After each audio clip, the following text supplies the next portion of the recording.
Welcome to Beyond Rockets. Hope you're having a great day. My name is Clark Dunn and I'm your host. Get ready to enjoy some awesome conversations from Huntsville locals about cool work they are doing right here in the Rocket City. You can connect with us on social media at Beyond Rockets, and if you're interested in doing a podcast yourself, I'd love to hear from you. You can visit my website, beyondrockets.com today, or connect with me on LinkedIn at Clark Dunn. Sit back and enjoy this episode of Beyond Rockets.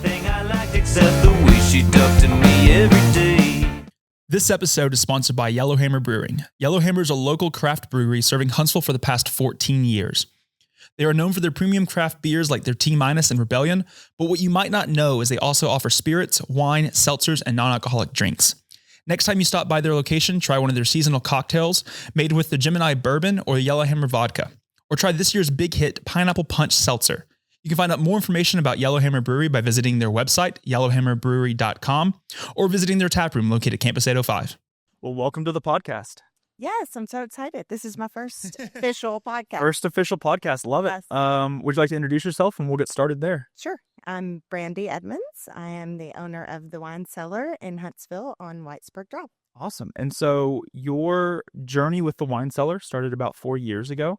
Talk a little bit about what you were doing prior to getting into the wine business. Well, my original job, fresh out of college, I worked for University Space Research Association. I was a protein crystallographer. Okay. And so I had my specific project, flew on the shuttle and tested how much can you vary a solution on Earth and then again in microgravity and get very different than wine. Yes. Complete opposite ends of the earth, really. Wow. And so was wine something you are always passionate about? Did you enjoy it? Did you love the educational side of it? Because wine's one of those things, I mean, there's a lot of nuances to it. Absolutely. Well, and there's a lot of chemistry in wine. Yes. Yeah. So it's not is too that far. Yeah, it's not too far away, but is that something you've always enjoyed? Kind of that element of, being able to, dissect a little bit of that chemistry background and into wine and stuff like that? Well, my journey to the Wine Cellar actually took place because I was in the throes of my career, which was actually in healthcare. Okay. And I was stricken with chronic migraines, and I spent 7 years in a dark room before I got a life-changing procedure called the Reed migraine procedure. So I have a TENS unit implanted. I have 2 leads here and 2 here. And I was in the ER 22 times the year before I got my implant. Wow. And I have been to the ER 0 times since 2000. That's amazing. So it was a huge life-changing experience. Wow. And it felt very much like Sleeping Beauty waking up after a long slumber without the romance. Yeah. What year was that again? So I went down in 2007, and then I got my implant in 2013. And after that, I was basically just a stay-at-home mother because I had given up my career. And then round about 2018, my daughter turned 16 and fired me from driving her around all of the time. Yeah. And I was quite bored and just looking for something to do. Yeah. And a friend of mine actually owned the Wine Cellar at the time, Annette Birchfield. And she said, I always need help. Come help me. Just awesome. To hang out. And, yeah. And drink wine. Meet people. And what better thing? Yeah. Like what better place to do it? What better place to that transition, it was a very casual transition. Yeah. It wasn't like, hey, one day you're going to own this place. It was just, hey, come help me, come be a part of it. Have you always called Huntsville home? Has the Wine Cellar been a place that you've, frequented in the past prior to even now becoming the owner? Well, I will be completely honest. I had zero knowledge about wine going in. In fact, I said, I'm happy to come and work for you. I know I can couple, but you'll have to teach me about wine because I don't know anything about wine. And it was a long journey, but I have learned so much over the years from our reps, from our patrons. We were the original wine shop in Huntsville, opened in 2002. Wow. And prior to that, there were no places to go have a wine tasting. I mean, this was truly the first Wow. opportunity. And the location's always been there, right? It is the same location. Okay. So we have patrons that have been coming every Wednesday night since 2002. Wow. It's really a unique community. I love it when people come from out of town and they just kind of Google us and wander into the shop. But it really is truly one of those places that you can come and feel almost instantly ingrained into the community and into a specific culture. Because what I did learn is wine is more than what's in the glass. It's a whole culture. Yeah. And my favorite part of wine is the stories behind the wine. Yeah, and it's crazy to think that, you know, there's patrons that have been there for 20 years that have like seen the owners change. Yes. That have seen the place stay the same, but also have seen Huntsville all around it change. And I think there's probably been a wave in the last few years you've seen with more people from out of town at least knowing of wine shops, like frequenting wine shops wherever they go. Like it's a much more popular and much more commercialized thing that, like, back in 2002, like you said, it was the first. Right. So you're kind of trying to figure it out without no game plan or blueprint to like how to do this. It's just, I want to sell wine, I want to have a wine shop, but there's no other people doing this in the area. So I would assume as you took over and you started kind of learning a little bit more about the wine, how has that what was that transition like from just, hey, you're going to go help at the wine cellar to, hey, here's the keys to the wine cellar? Absolutely. Wine is a amazing, nuanced, that you can never learn everything about wine. There's more to learn all the time. I particularly am like a Côte de Rhône, a French wine. Okay. Over the years, my palate has changed. I started out with almost like all Southerners, big, bold cabs, and I've kind of gravitated more to Grenache and different varietals that I didn't really enjoy before. And it's fun for us to be able to experience that with our own patrons. So one of our sayings is come to the wine cellar and drink outside the box. So no matter whether you're starting at Moscato with a really sweet palate, even if you're starting at Boone's Farm, I don't care where you're starting your journey in wine. We like to take people, find something that they already like, and then challenge them to try new things. And it's fun to watch that journey. As many people come in, I only want this wine.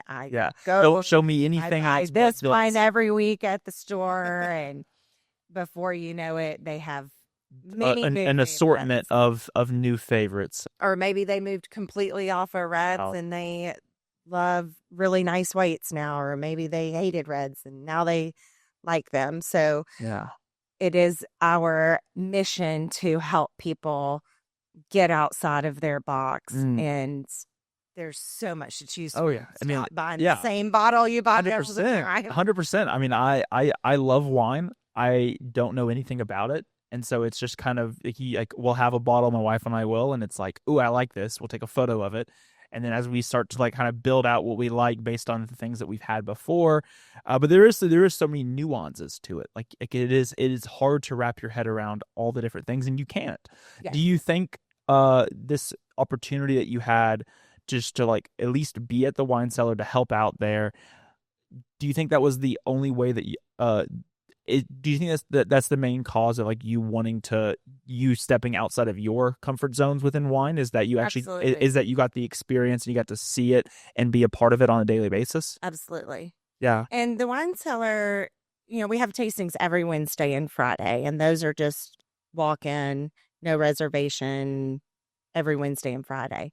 So you really get exposed if you start coming on a regular basis, even twice a month. You're getting exposed. Let's say a Wednesday we have 6 wines. So that's 12 wines a month that you're trying. So it doesn't take that long to really expand your universe. And then we have what we call specialty camps. Okay. And one of the camps that we have coming up May 8th is Rosé Camp. So I brought some rosé. There we go. Awesome. This is actually a fun rosé. It is by Côte de Femme, which means sides of a woman. She has her nice little shape here. And this is actually produced, it's out of Provence, France, but it's produced by a couple here in Huntsville. Wow. That's one of the reasons why that's cool. Brought it along today. And they have kind of a unique little thing that's special to their bottle. They have a wine bracelet that comes with their bottle, and then you just look at that. Your little glass. How fancy is that? You have a wine bracelet. There you go. But this is one of the rosés that will be featured at Rosé Camp. And these camps are really fun because people just think of rosé as pink wine in a bottle, right? It's a blush wine we drink in the summer. But rosés can be from Portugal. They can be from France. They can be domestic. They can be Grenache based. They could be Cab based, Pinot Noir based. So after you come to this camp and get to taste from over 30 different rosés, then the next time you're standing in front of a wall of rosé, you can say, I know that I like a Grenache based rosé. Do you have a Grenache based rosé? There you go. And so it just helps people to educate themselves so that they have a positive shopping experience, not just when they're at the wine cellar, but when they're on vacation. 100%. Yeah. Wherever I think like that educational element of it helps when you are traveling, because it's like if you're used to going to the same place in town and going and trying the same thing and doing this, you know exactly where it is every single time. You don't have to go looking for it.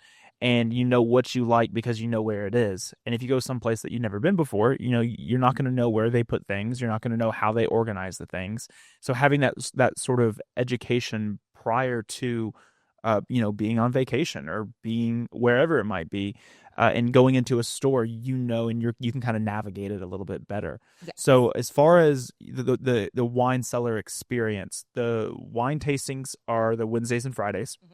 But y'all are open more than just those 2 days to allow people to enjoy wine and come in. What does the experience look like for the patrons that are coming in on maybe days that aren't wine tasting days? So we are open Monday through Saturday. We have charcuterie offerings, different. You can kind of build your own. Oftentimes they're really artisanal stuff that you wouldn't find, everywhere.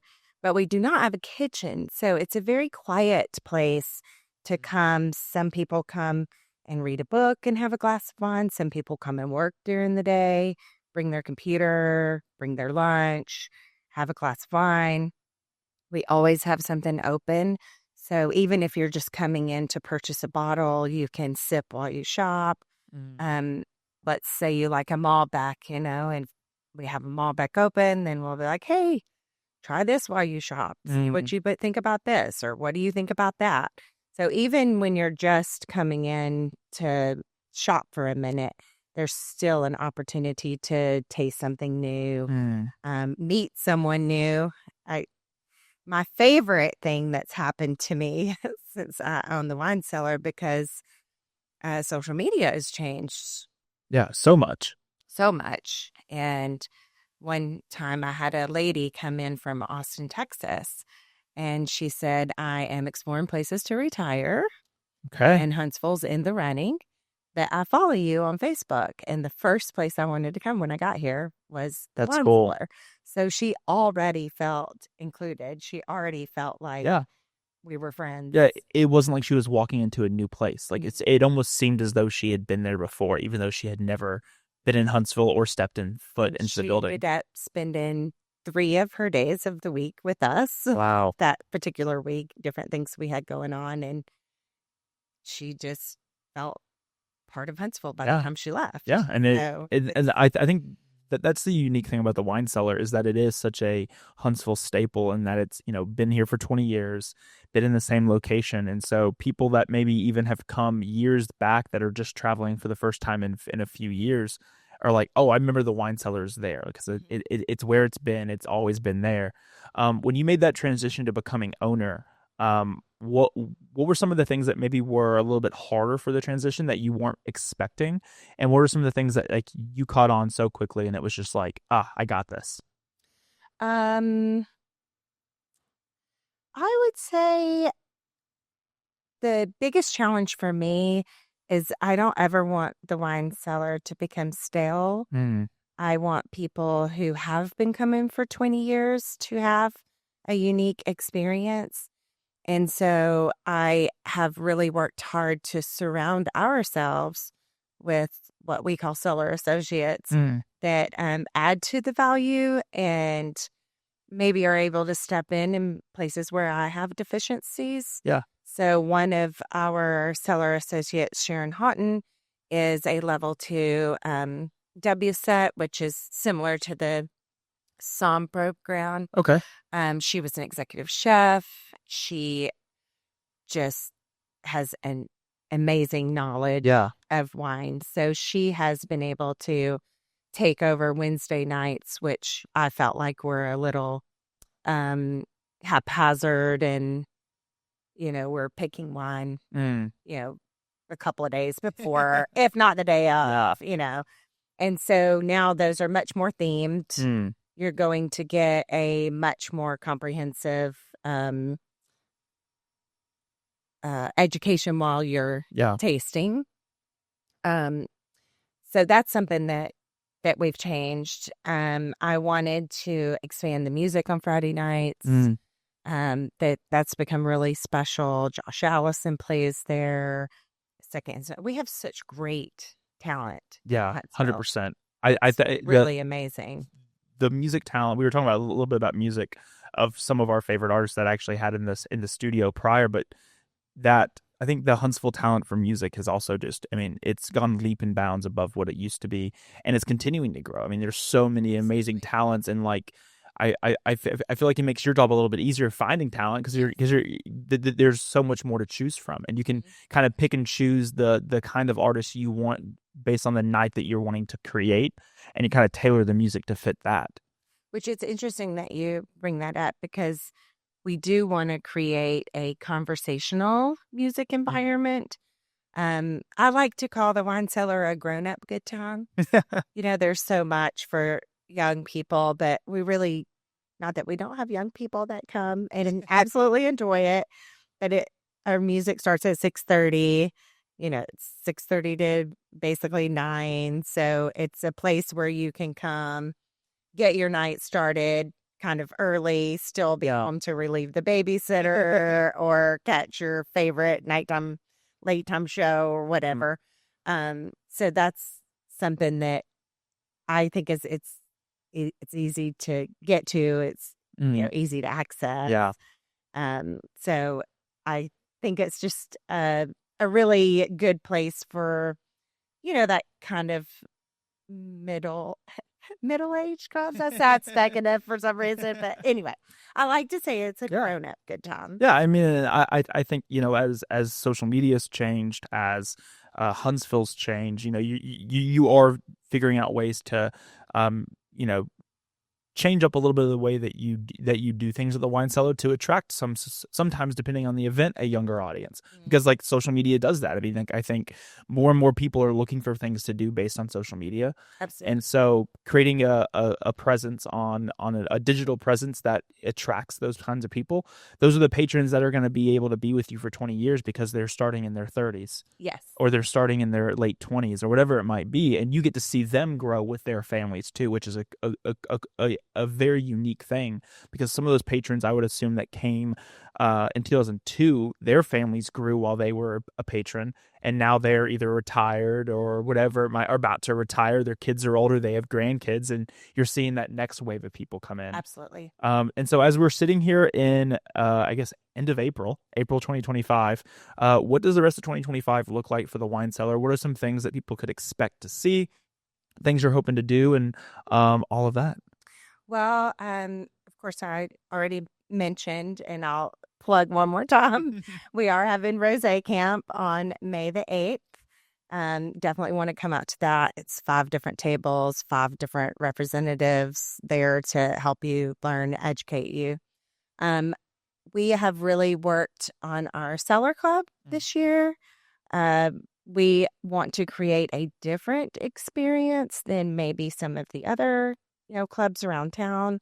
So there are 2 components. There is a monthly tasting kind of social aspect that people really enjoy. But then there is another on the second Tuesday of every month, we call it a learning experience. Okay.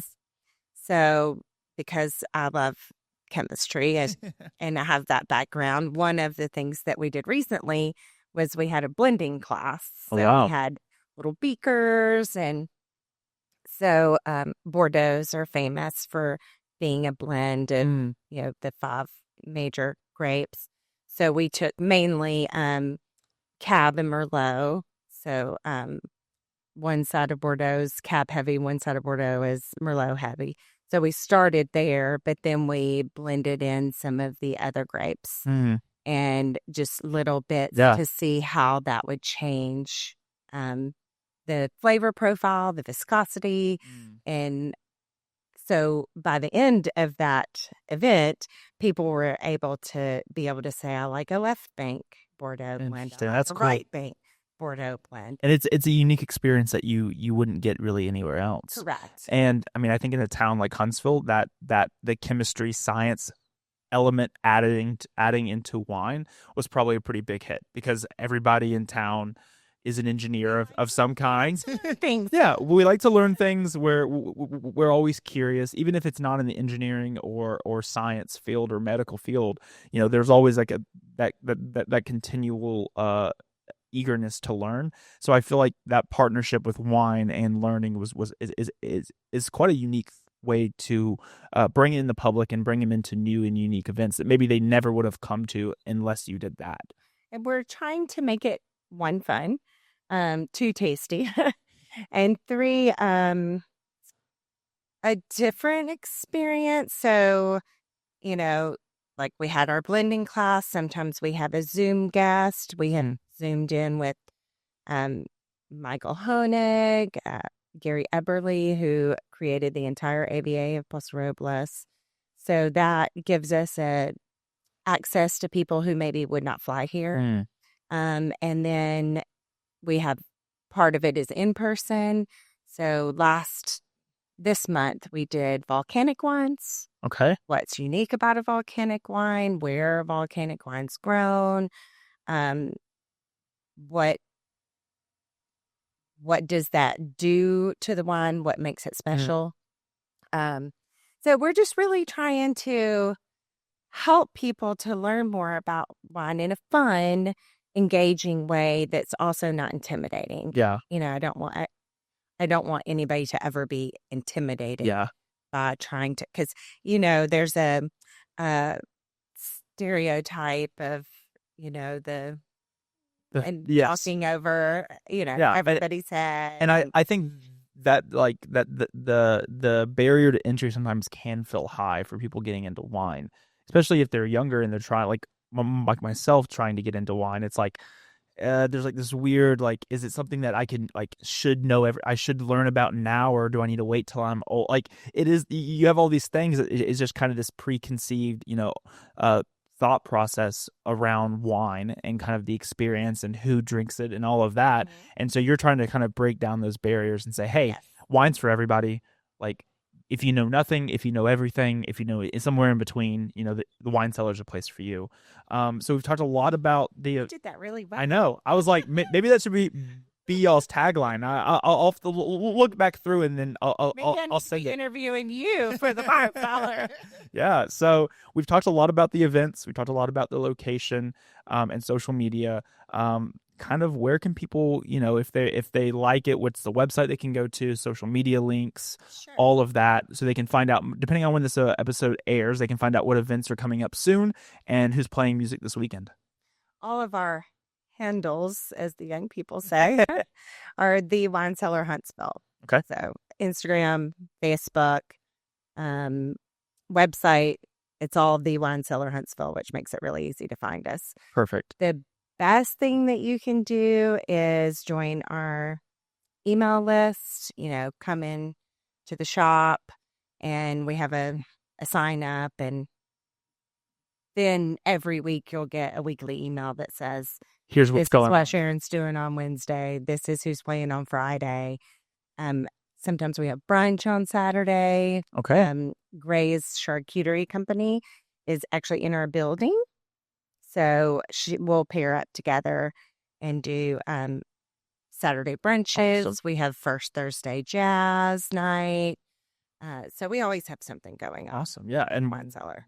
we'll be sure to have everything in the episode notes, links to everything, addresses for location, Instagram, Facebook, website, all the places that people can connect with you. Call it the Instaface Snapogram. Yes, that it'll all be in the episode notes. So if anyone wants to find out information, visit those links in the episode notes and go visit the Wine Cellar. Grab a bottle of wine. Go, on the way to a party, come by for some wine, whatever it might be. I think there's a variety of things for people, and so they're able to kind of find the thing that fits them best. Let us help you drink outside the box. Yes. Well, I appreciate you being here today. I've enjoyed learning more about the Wine Cellar, a little bit more about your story. Have a toast. Oh, absolutely.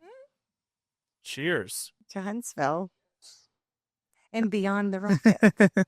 Thanks.